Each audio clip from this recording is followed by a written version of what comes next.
Good morning friends, मैं शिवम खरे आप सभी का स्वागत करता हूं हमारे YouTube चैनल पे, जिसका नाम है Madhav group of ITIs Satna Madhya प्रदेश।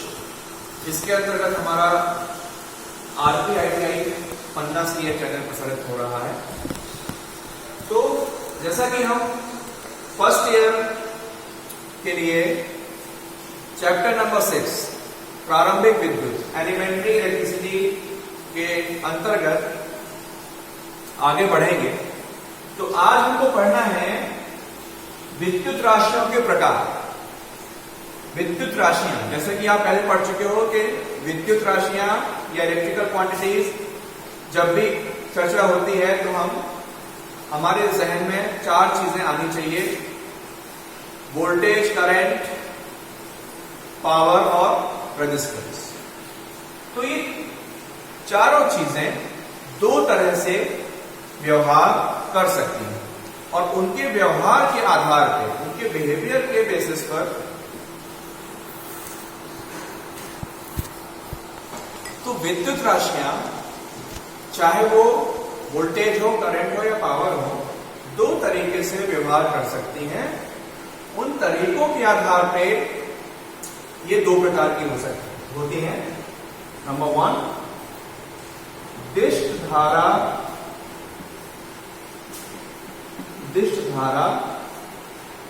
राशियां, जिसको हम अंग्रेजी में कहते हैं डायरेक्ट करंट क्वांटिटीज।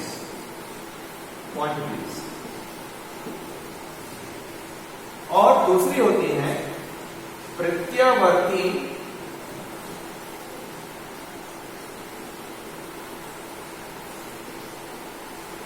राशियां, उसको हम कहते हैं ऑल्टरनेटिंग क्वांटिटीज।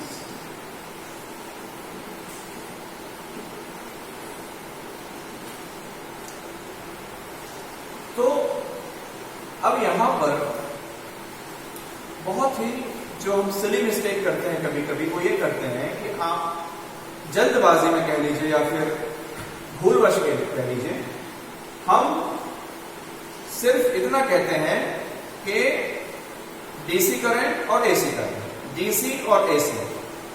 तो जब आप डीसी और एसी कहते हैं या डीसी करंट और एसी करंट कहते हैं तो उसमें पूरी बात समावेशित नहीं हो पाती। इसलिए क्योंकि डीसी सिर्फ करंट नहीं हो सकती, एसी सिर्फ करंट नहीं हो सकती, मतलब सिर्फ करंट का बिहेवियर एसी और डीसी नहीं होता। ठीक है, आपका वोल्टेज भी डीसी एसी हो सकता है, आपका पावर भी डीसी और एसी हो सकता है, और करंट तो होती ही। इसलिए हम जनरलाइज्ड वे में, एक पैकेज की तरह हम बात करते हैं। उस पैकेज का नाम है क्वांटिटी। जब मतलब हम दिष्ट धारा नहीं कहेंगे, हम सिर्फ डीसी नहीं कहेंगे, हम सिर्फ डायरेक्ट करंट नहीं कह सकते, हम सिर्फ प्रत्यावर्ती धारा नहीं कह सकते, हम सिर्फ एसी नहीं कह सकते, हम सिर्फ ऑल्टरनेटिंग करंट नहीं कह सकते। हमें क्या कहना पड़ेगा? To be very precise, we ought to say direct current quantities, DC quantities, alternating current quantities, या सिर्फ ऑल्टरनेटिंग क्वांटिटीज से भी काम चल जाएगा, या फिर एसी क्वांटिटीज। तो ये क्वांटिटीज बोलना जरूरी है क्योंकि क्वांटिटीज में आपकी तीनों चीजें आ जाती हैं, वोल्टेज भी, करंट भी और पावर भी। और ये तीनों ही चीजें एसी और डीसी हो सकती हैं, है ना। और हम लापरवाही में क्या बोल देते हैं? DC current, AC current, current AC DC, बस करंट बस एसी डीसी नहीं हो सकता है, वोल्टेज और पावर भी एसी और डीसी हो सकते हैं। चलिए, तो अब भाई डीसी क्या है? डीसी क्या है? डीसी मतलब वे विद्युत राशियां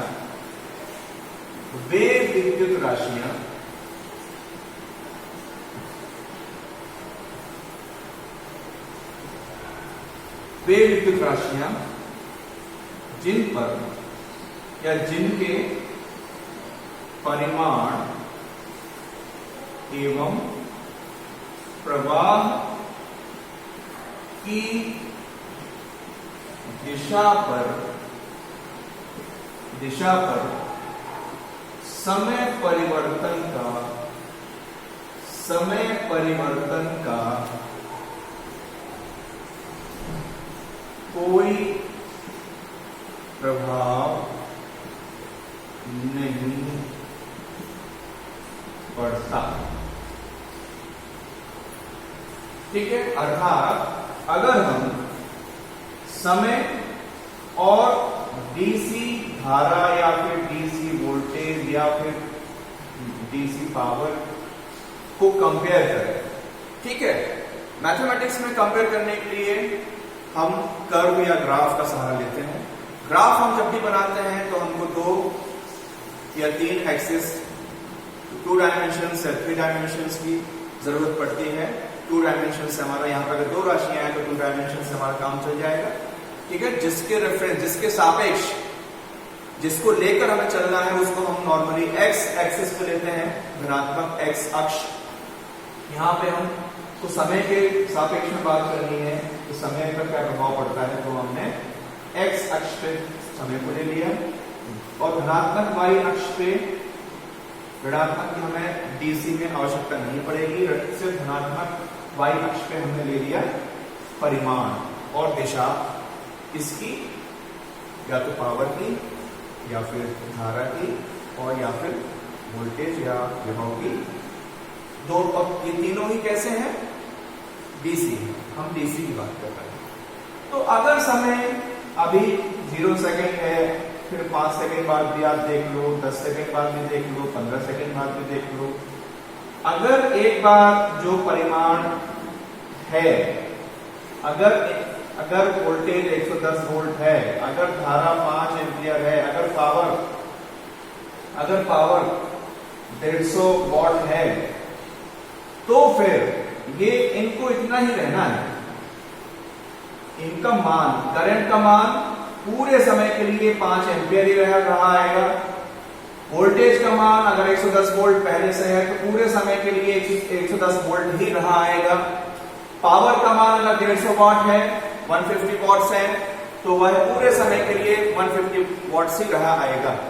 कोई भी चेंज नहीं होगा किसमें, इनके मान में, इनकी वैल्यू में, इनके मैग्नीट्यूड में, इनके परिमाण में। एक चीज हो गई। और आप ये भी देख रहे हो कि दिशा अगर इनकी चलने की ये है तो दिशा भी बिल्कुल एक समान, एक दिशीय है, कांस्टेंट एक दिशा में जा रहा है। चाहे वो वोल्टेज हो, चाहे वो 5 एम्पीयर करंट हो, चाहे वो 150 वाट का पावर हो, ये आपके एक दिशा में ही जा रहे हैं। अर्थात ना तो परिमाण और ना ही दिशा में कोई परिवर्तन हो रहा है, समय भले ही आप चेंज करते हो। तो हो गया ना, आपका जो स्टेटमेंट है जस्टिफाइड हो गया। जस्टिफाइड कैसे हुआ, वे विद्युत राशियां जिनका परिमाण एवं दिशा समय परिवर्तन से अप्रभावित रहती हैं, है ना, उनको हम कहते हैं विद्युत दिष्ट धारा राशि, direct current quantities. They can be power, they can be current और they can be voltage. Okay, resistance में डीसी एसी होता है, लेकिन उसको डिफाइन करने का तरीका अलग है, उसका समय अभी नहीं आया है, वो अपन बाद में देखेंगे। ठीक है, ये हुई विद्युत राशियां, डीसी राशि।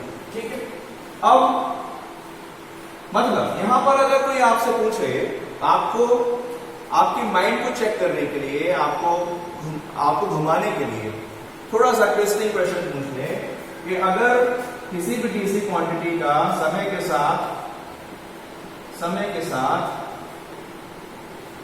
अवकलन कर दें,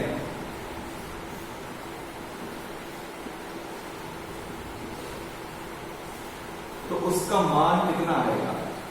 जैसा कि करंट 5 एम्पियर है, वोल्टेज 110 वोल्ट है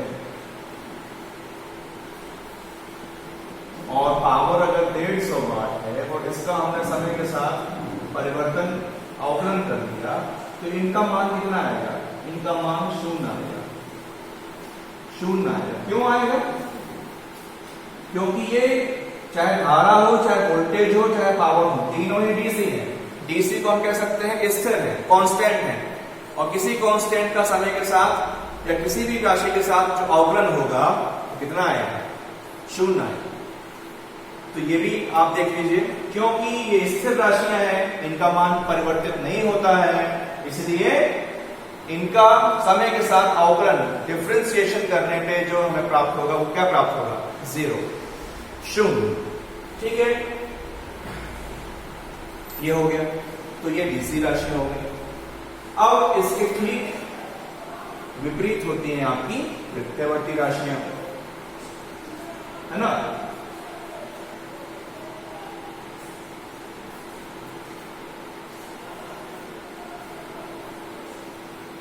तो वो क्या होती है, डेफिनेशन आप, क्योंकि मैंने अगर ऐसा कह दिया है कि उल्टी है, उल्टी डेफिनेशन तो आप बताइए क्या होगा। आप ये कह सकते हो कि वे विद्युत राशियां जिनका परिमाण, है ना, जिनका परिमाण विद्युत राशियां, सॉरी,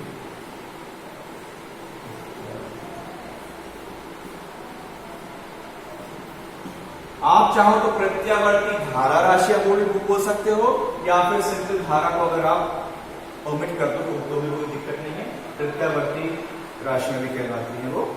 तो वे विद्युत राशियां जिनके परिमाण व जिनकी दिशा, जिनकी परिमाण व प्रवाह की दिशा पर समय परिवर्तन का प्रभाव पड़ता है, अर्थात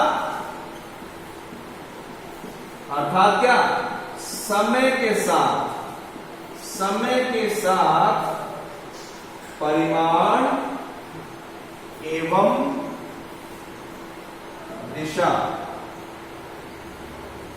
दोनों परिवर्तित हो जाती हैं। उन्हें आप क्या कहते हो, उन्हें आप कहोगे प्रत्यावर्ती धारा राशियां या alternating current quantities, alternating current quantities. देखिए ये ग्राफ देखिए, ये मैं एक स्क्वायर वेव ग्राफ बना रहा हूं, या फिर आप ऐसे ही बना सकते हो,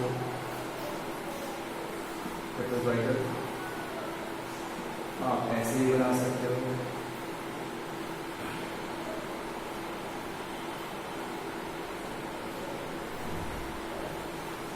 या फिर आप ऐसे ही बना सकते हो।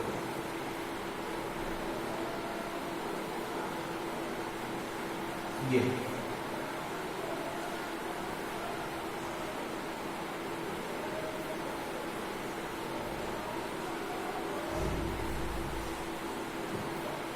देखिए, आप चाहे कोई सा भी ग्राफ देख लीजिए, ये वाला, चाहे ये वाला, या फिर ये वाला, ये वाला, ये स्क्वायर वेव फॉर्म है, स्क्वायर वेव फॉर्म, स्क्वायर आयतक आपको दिख रहे हैं, ये आपकी ट्रेपेजॉइडल कहते हैं, ये आपकी त्रिभुजाकार बनी हुई है, और ये जो है इसको हम कहते हैं साइनोसॉइडल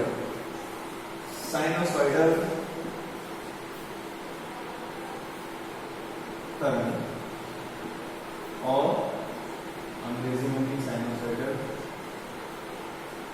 तो वही रहेगा, तरंग को हम वेव या वेव फॉर्म कर देंगे। तो एसी तो ये भी है, एसी तो ये भी है, एसी तो ये भी है, और एसी नीचे वाला भी है, लेकिन गणितीय रूप में यह एक व्यंजक प्राप्त किया गया जिसमें यह पाया गया कि चाहे वोल्टेज हो, चाहे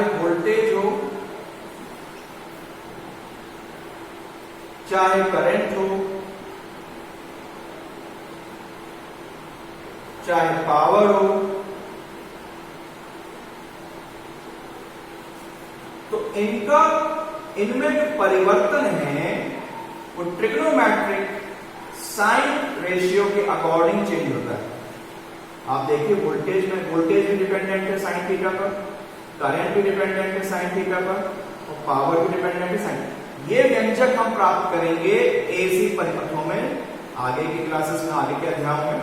अभी के लिए आप ये जान लीजिए कि इनमें से जो एग्जैक्ट एसी कहा गया है वेवफॉर्म, वो माना गया है इसको इस वाली वेवफॉर्म। ये जो वेवफॉर्म है, इस साइनोसॉइडल वेवफॉर्म को, जो कि साइन थीटा में अगर हम थीटा की वैल्यू 0, 45, 90, 90 के अंतराल लेके भी देखें तो 0, 90, 180 डिग्री, 270 डिग्री, 360 डिग्री, या फिर आप रेडियन के हिसाब से 0, π/2 रेडियन, पाई रेडियन, 2π/3 रेडियन, फिर 2π रेडियन। इसके अकॉर्डिंग जो वेवफॉर्म चेंज होगा वो साइन फॉर्म बनेगा, साइन फॉर्म बनेगा, और इसको हम सबसे सटीक एसी का वेवफॉर्म मानते हैं, सबसे सटीक एसी वेवफॉर्म। यद्यपि ये भी एसी ही है, क्योंकि